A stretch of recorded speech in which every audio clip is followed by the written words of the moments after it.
Today's episode is brought to you by Airways. Airways is a brand new magazine about Ireland, its culture, and its people at home and around the world. Edited by Kieran O'Hare, Airways is a print-only publication that seeks to broaden perspectives on Ireland and the Irish diaspora. The first issue of Airways is available now. It features the breathtaking work of Irish-American painter Michael Madigan and a profile of the 86-year working life of Sligo-born Chicagoan Kevin Henry.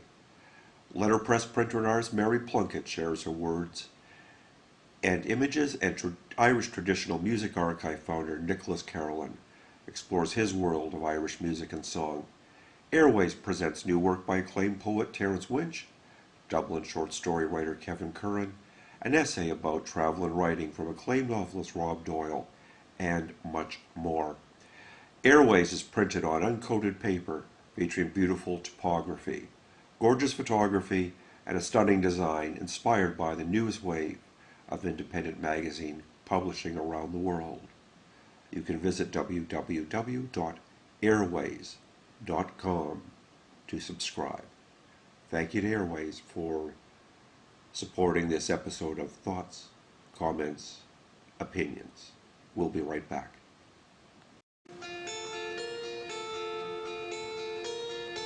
Good morning, good afternoon, or good evening, depending what time you're listening to this. I'm Hubert O'Hearn, and you're listening to Thoughts, Comments, Opinions. This is the start of a rather big week for us. We have at least 4 podcasts booked with a couple of writers, and we're also going to be talking Middle Eastern politics. Today, the first writer is Orfhlaith Foyle, who's from down the road from me in Galway, Ireland, and we'll be talking about her book of short stories. She visits the dark side in these, but they are marvelously engrossing. And the name of the book is Clemency Brown, Dreams of Gin. So, I hope that you enjoy. If you'd like to support our show, you're more than welcome to visit our Patreon page, and the URL will be dancing across your screen right about now. So, in the meantime, sit back, relax, fire up a podtini, and listen to the words as they fly through the air.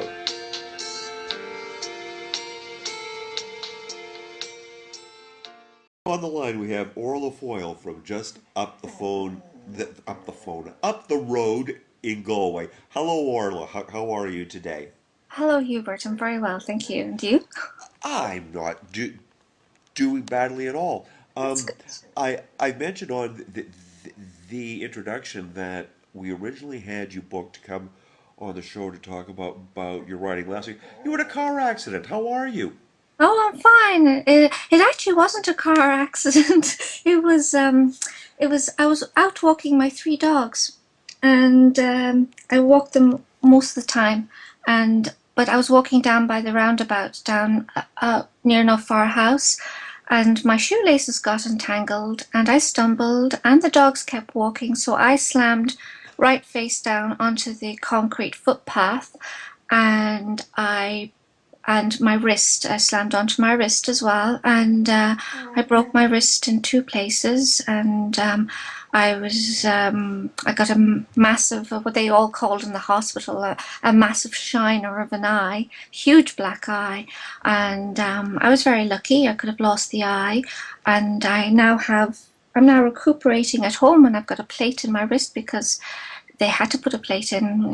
Wires wouldn't work with me because they were floating bone fragments. It all sounds a lot worse than it actually was, really. Well, no, it sounds pretty much what it is. How are you right-handed? I'm right-handed, so I've been very I'm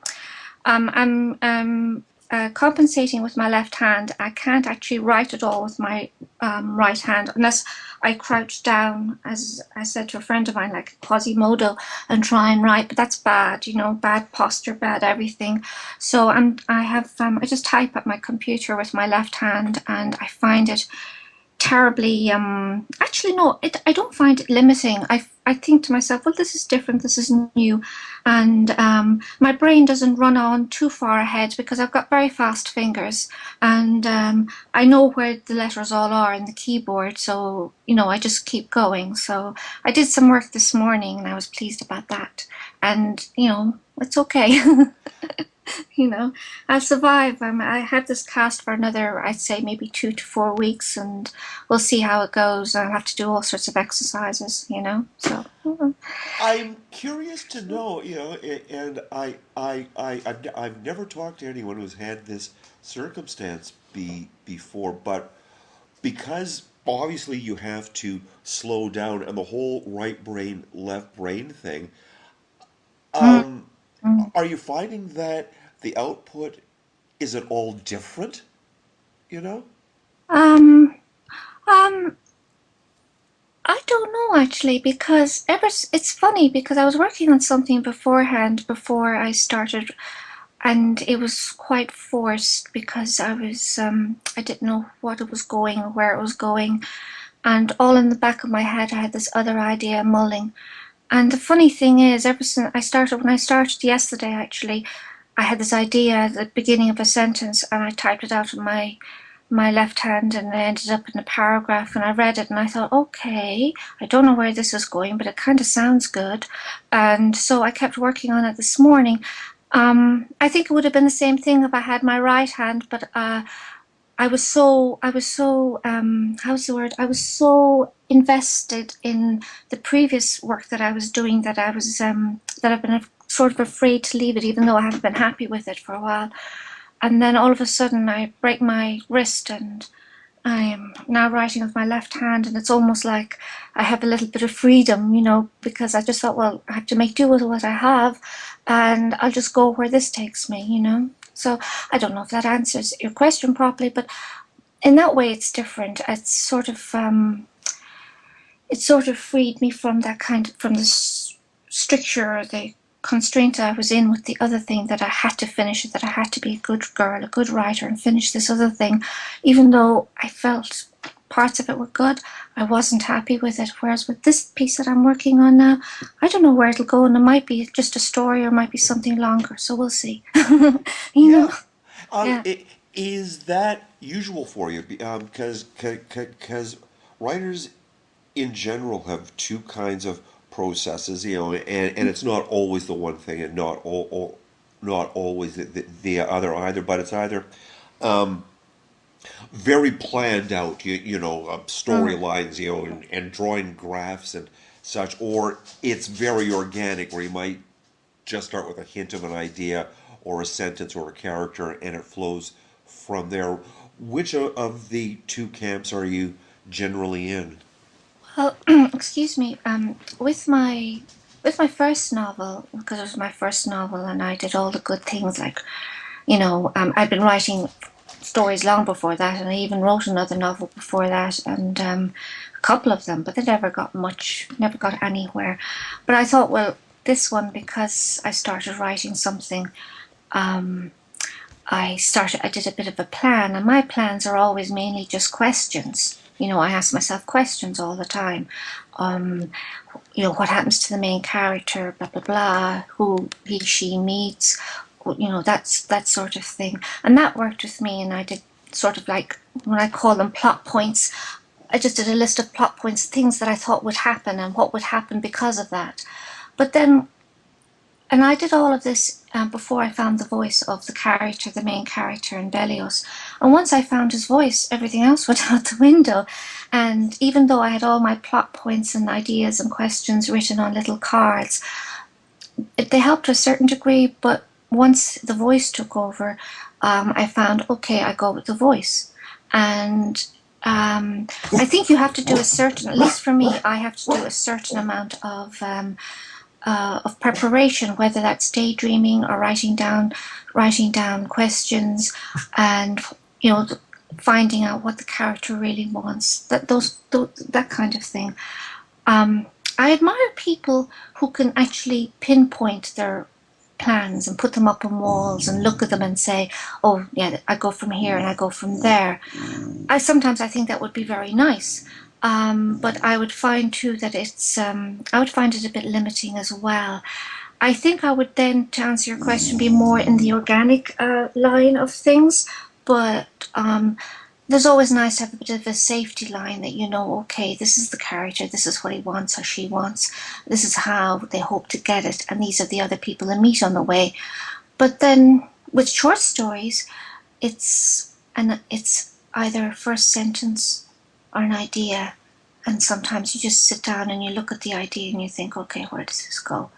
And so for stories now, excuse me, for stories now, I think I mainly just go where the feeling or the image takes me, and if I can feel myself in the story, which is very important to me, and I don't mean that in any egotistical way, but whereas I can feel myself as part, not so much the writer, but as kind of living in the story. So I see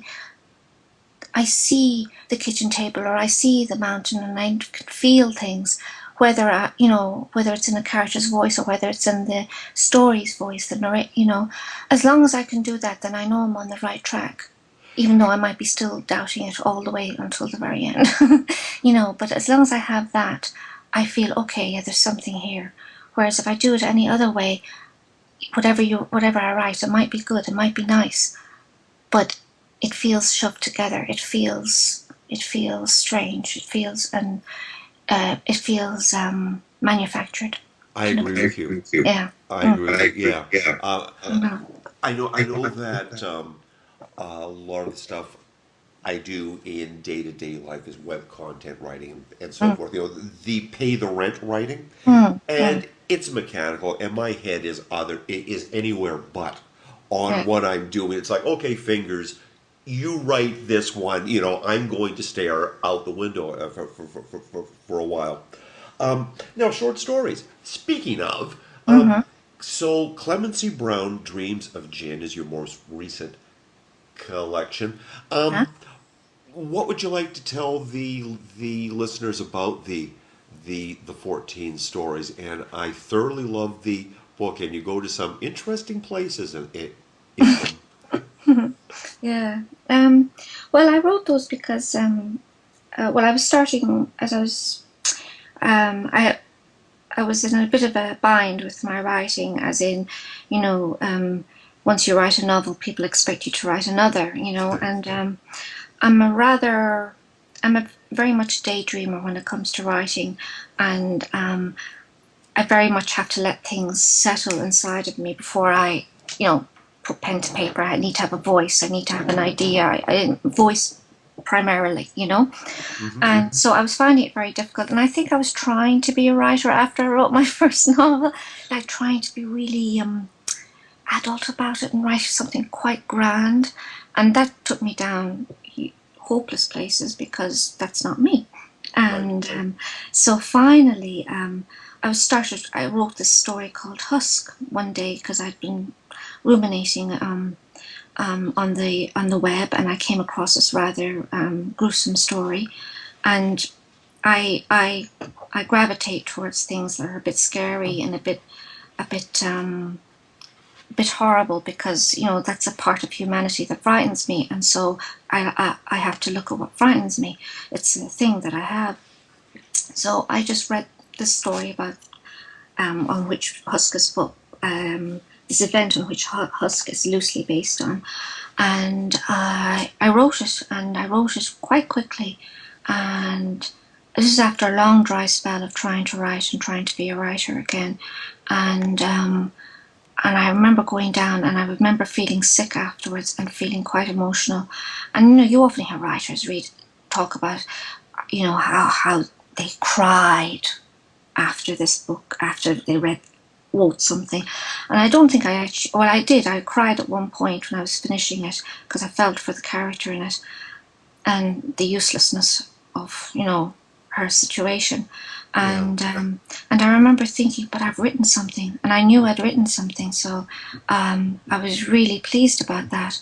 And that started me writing other stories. And then Alan Hayes, the publisher of Arlen House, managed to ring me up one day, and Husk was being published in the what's it called?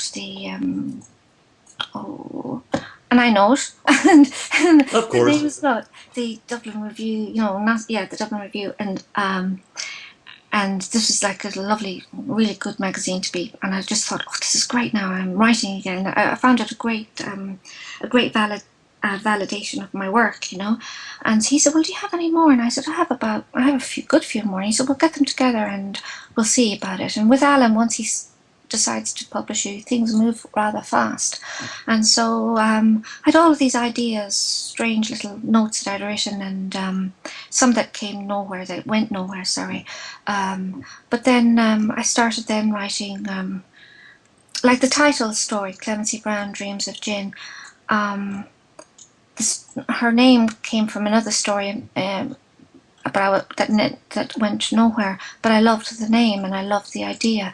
And then I just sat one day and I felt really bad and really angry about something, and I wrote that story, and again it made me feel sick afterwards. But I knew I'd written something well because I could see inside it, I could be inside it, and I could write it. And I'm not saying that every short story in Clemency Brown Dreams of Gin was like that.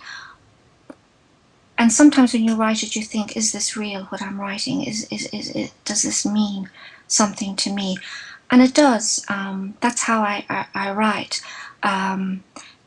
Like even the ones that I might, that might not work or might not feel so to other people or to readers. All the time, everyone that I wrote there, I felt as if I was writing something good. And so at the end of it, I know I hear writers say this, but I have to be totally honest when I say this, that I'm the proudest I've ever been about anything that I wrote with Clemency Brown, Dreams of Gin, because it was very, very hard, and it was a real fight against doubt. And and that's what makes me such a slow writer, because I fight against doubt an awful lot, and with that book, I decided once I finished that, I promised myself I would never ever publish anything that didn't meet my standards. And I have published one story that didn't meet my standards really, and I've always regretted that, So I just decided never again will I publish anything that doesn't meet my own standards of being in the story and writing from the inside out, I think, really, Well, So and that puts you, pardon me, In very good company. I only interview writers whose works I really love, both here and in another parish, as the phrase goes. And I used to ask the question, but I dumped it because I always got the same answer. I would ask, do you write for the audience or for yourself? Everybody good writes for themselves. Yes. Let the audience find you. Yeah, that's true. Yeah. You go to, and I want to assure the listening audience that the stories are truly entertaining, they are enjoyable, but you go to very dark places. Yes. Was it tough psychologically to write them? Were you exhausted by the end of them? Oh, I was, yes. I mean, yes, I was, because I'm kind of amazed by some of the stories that I came out with. You see, I write these stories here because some parts of human life or that sort of thing, or things that happen, they frighten me a great deal, like the story about the woman who allows her baby to die. Yes. I mean, that happens. I read something like that happening in a newspaper, and I thought, what, what is in a person's mind like that, that they would allow that they would actually maybe in other parts of their lives be totally lovely people, but there's one part of their life that they just are sociopathic in, or something, or they are not evil, but indifferent, and I just found that very interesting. Um, and I just took it from her, not from, well, from sort of like from her point of view, and I just thought that was very, very interesting. It's not to say, I mean, I think that's the closest to evil as I can, as a human can get, being indifferent to another human being, same in How I Murdered Lucretia, which is, I think people are quite amazed. They read that story and it's like, oh.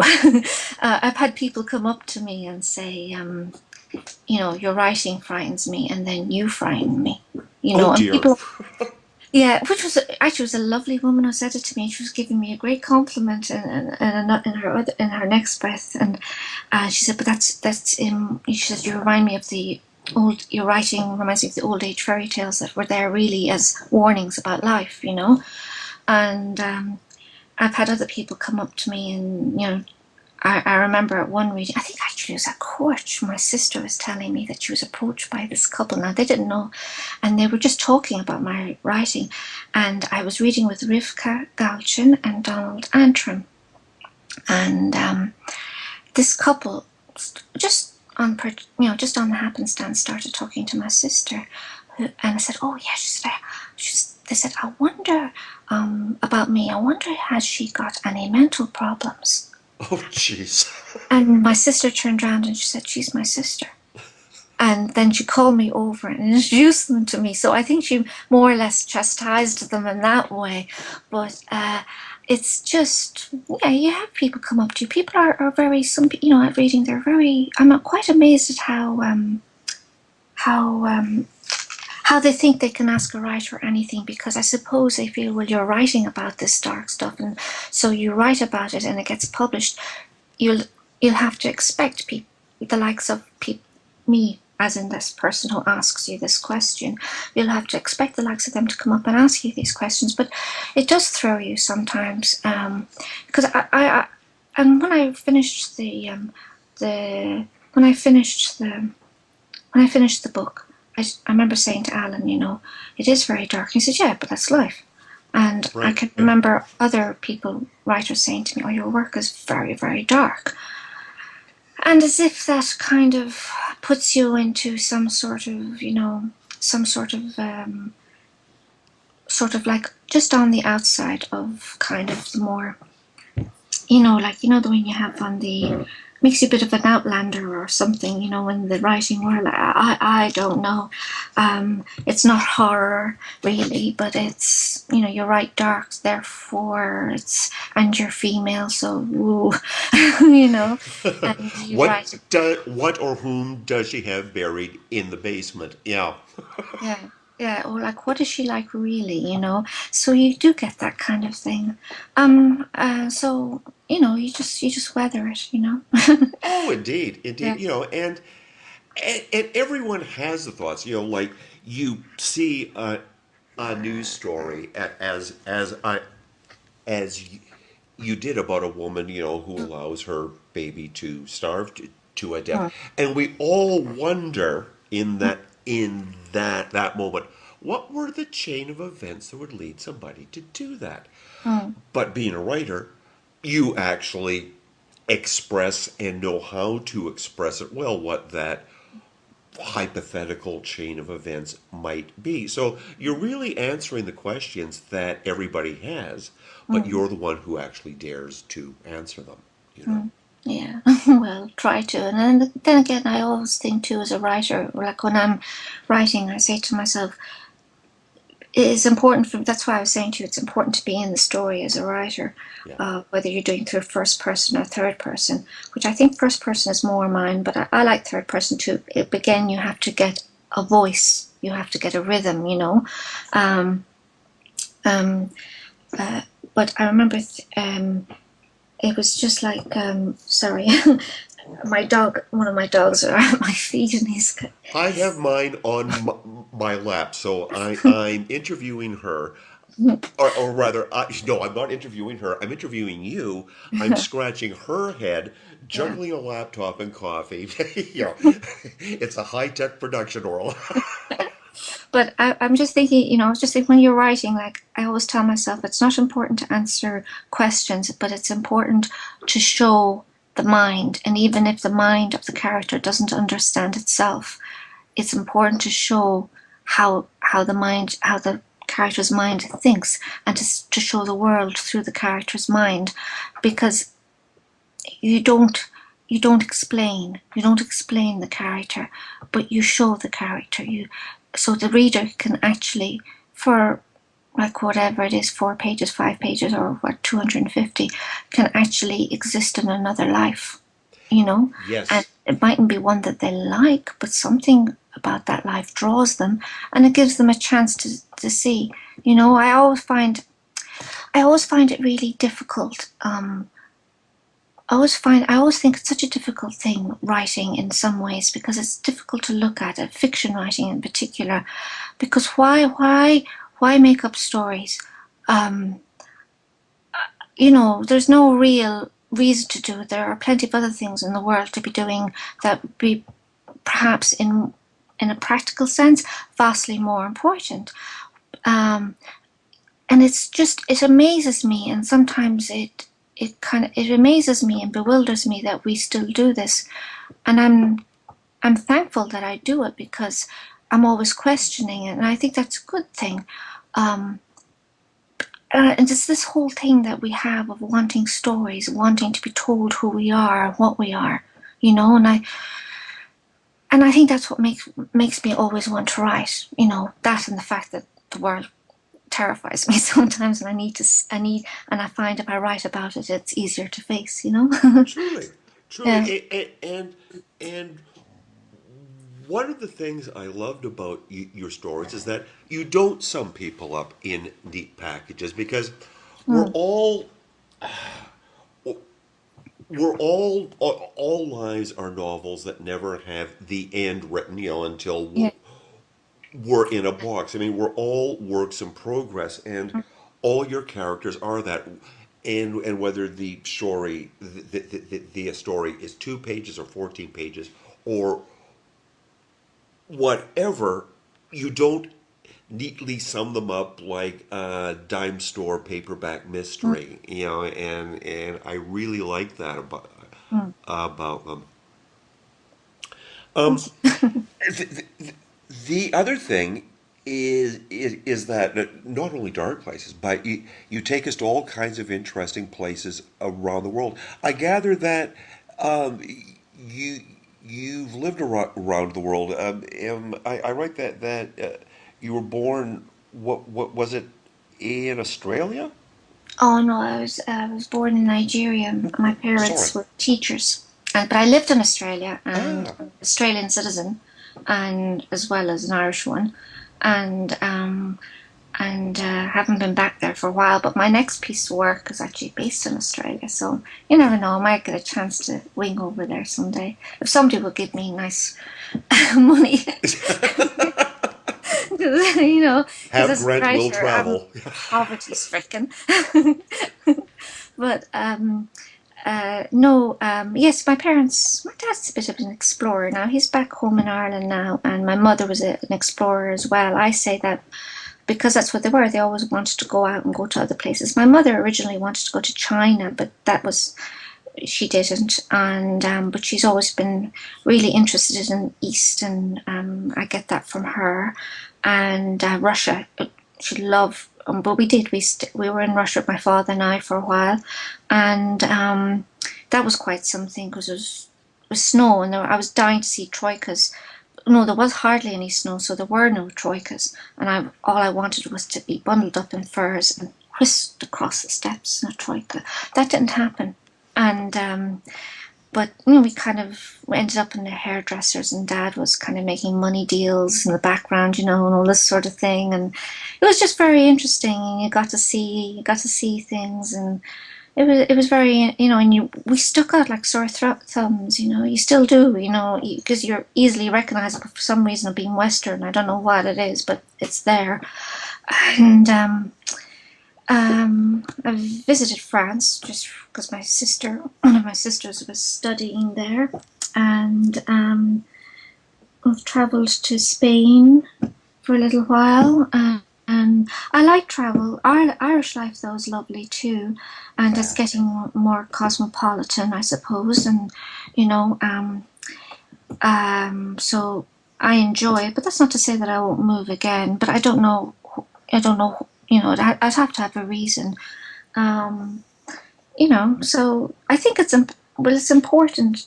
I'm glad we traveled so much when we were kids, because I think it really made my imagination. I think that's what made and that and books. I was always reading, of course, because my mother was always reading, and I got that from her. My father isn't much of a book reader, though he will read factual books more. Whereas he doesn't have much time for fiction. But he I don't know, he never tells me that he reads my work, but I think he does. But I think it's helped. I'll always be grateful to my parents for bringing us around places, because it makes you question more, makes you look more, I think. It makes you more critical, I think, too, of life. And I don't think you cannot afford to be naive about human life if you've travelled, because you see things and hear things, And I think that's a good thing to bring into writing, I think anyway. Being the child of teachers, and it reminds me of Graham Greene. It's one of my favourite writers, yes. Me too. Me too. And Greene always said that, the whole concept of Greenland, being Yes. in a place, but borders and so forth, all stem from having his dad being a headmaster, so that he was part of the student body, but he was always somewhat apart from it. Yeah. Was it at all similar for you? You mean in the writing world, Well, or just in life in particular? in terms of, Don't mind, that's the dogs if you hear them. oh yes, They ran out. and all good. Mine has finally decided to go outside at the end of the interview, of course. Like, uh, were you taught in the classes that your dad was the teacher, so that you were part of the group, but also outside? I'm wondering, if being put in the stance of being an observer and also a participant Yeah. gave you the perspective that later became a writer, Yeah, I think I agree with Graham Greene. You know, you're always aware that you're always aware with your parents being teachers that that you not I don't like to use the word you weren't safe in the classroom, but you felt that you know um, it's funny because kids in classrooms, if you're just teacher's kid, the other kids you're slightly suspect, and then of course you go home and you can't tell lies about school because somehow your parents are going to find out about it. So you exist in a kind of a limbo as well. Um, and I think because we moved around an awful lot, I didn't have that many friends growing up. And when I did have friends, they were mainly it was one or two, and I got bullied a bit in school too as well. Nothing major, but enough. And so it does make you a bit of an outsider. And I just found that my imagination kicked in, so I would just read books while the other kids would be out playing. I'd be inside reading a book, or I would make up adventures with my dolls, and then as I grew older and become a writer, I don't do Facebook and I don't do Twitter and I don't do any of those things, simply because I find it takes up too much time Yes. and it can get into your head, and I don't like that. I mean, I don't like it's just me. I have this visceral sort of I don't like I find I'm not I think it's important to be part of the writing world, but it's also very important that you have your own world around you as well. I don't like getting too caught up in things like that. If you go onto Twitter, you go onto Facebook, and you see people have rows, and people have, rather what I would consider private conversations in full view, and I would think to myself, but why? I mean, can you not just pick up a phone and talk to somebody? And Yes. I find, and that's kind of, I suppose that's a bit, what's the word? That's a bit heightened, but I just find this whole social media thing, I find it very invasive. So I think it's as again, it's a heightened version of being part of something and yet seeking your own independence from it at the same time. It's a juggling act, But I think all writers need that, um, and that's So I think the way we grew up, I think, has predisposed me to that because you're traveling an awful lot. You don't make that many friends. You stay in some place for 2 3 years. You move on. You tend to survive on your own. You tend to survive with your own rules. And you say it makes you. And you tend to see through people, and um, it just makes you a little bit. What's the word? What's the word? It makes you a little bit wary, I suppose, of being part of things. Not a bad quality though. Mm, mm, Yeah. Because especially for anyone as emotionally sensitive as writers are, yeah. we bleed easily. Yes. So on that happy note, how do people find more of your work? Are you working on anything? Is there a website? So this is advertisements for yourself. How do people find you? Well, I do have a website. It's rather rudimentary. It's a WordPress website. Hmm. Orfhlaith Foyle. I don't even know its own address. Would you believe that? I mean, I'll I'm look it terrible up. like that. Don't worry. But I am on WordPress, and I just don't have the address of it straight at hand. Not Um, a problem. and I did have a blog, but I didn't. I shut that down after a while because you have to think of things to put on a blog, and I just can't be bothered. Uh, um, but I have a WordPress, which every so often I put things on, and people, if they want to read a little bit of my work prior to buying the book, um, you can read a couple of my stories online through my website. And if you want to get my book, you can order it through kennys.ie. They have it to be ordered, and um, that's basically it at the moment. That's all I have out there but I'm going to an international festival in Slovenia called Nietzsche, the international literary festival. So that's my next big thing, and hopefully doing maybe a couple of readings in London after that. And then trying to finish the story that I started, and hopefully that'll come to something. you know, Fantastic. yeah. Mm. Fantastic. Orla Foyle, thank you so much for doing Oh, you're so correspondence with welcome, me. It's Hubert, and thank you lovely. very much. I'm delighted to have met you. Well, as in over Skype and just spoken to you. Thank you so Absolutely. much, and thank you for Absolutely. your review. It was good. It was lovely. Thank you. You're welcome. Well, Appreciate it. Okay. that there was a broadcaster in Canada who did interviews for years and years, and she would always tell her guests on the air, "Don't worry, this won't hurt a bit." Oh, well, I didn't, and thank you very much indeed. Yeah. Take care. Bye bye now. God bless. Bye bye. Thank you. I'd like to once again thank Orla Foyle for doing Thoughts, comments, opinions. I hope you enjoy that, and please feel free and share. One thing that I don't mention is that if you'd like to link to these podcasts, heck, if you'd like to pick them off of YouTube and put them on your own website, go right ahead. These are there for you to enjoy and to share as in any way that you would like. All we ask is that you give us a little accreditation for our efforts. So that's it for today. I invite you to visit our Patreon page, and if you'd like to see the full archive of these podcasts, you're welcome to do that at www.doangelsbreathe.wordpress.com. And in the meantime, from all of us who work the late shift here in Ireland, good night, everybody. Be seeing you.